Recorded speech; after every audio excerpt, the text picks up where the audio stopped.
Demak, o'quvchilar, biz hozir siz bilan mini basketboldan foydalanamiz. Yigitlar jamoasi va qizlar jamoasiga bo'linganmiz. Yigitlar jamoasidan kim chiqadi? Qizlar jamoasidan kim chiqadi? Boshladik. Demak, shartni tushuntiraman. Sizga oldin savol beraman. Savolning javobini kim to'g'ri aytsa, o'sha o'quvchi kaptokchalardan olib basketbol o'ynaydi. Basketbollarimizga ballar yozilgan mana. Siz qaysi biriga tushira olsangiz, guruhingizga shuncha balo bera olasiz. Tushunarli bo'ldimi? Tayyormisiz? Boshlaymiz. Demak, savol. Belgi bildiruvchi so'z turkumi qaysi? Sifat va ravish. Sifat va ravish edi. Durdona birinchi. Nurbek joyimizga o'tiramiz, Durdona o'tamiz. 3 marta harakat qilib ko'radi. Bitta tushmadi. Tushmadi.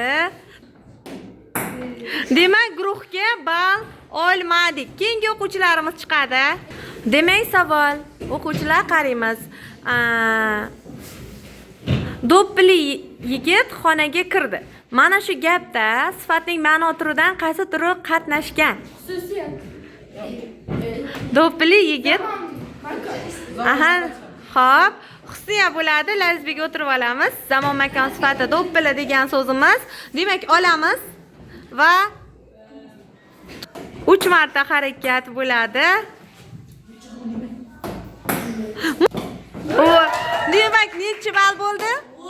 10 ball. Guruhimizga 10 ball qo'yamiz Husniya.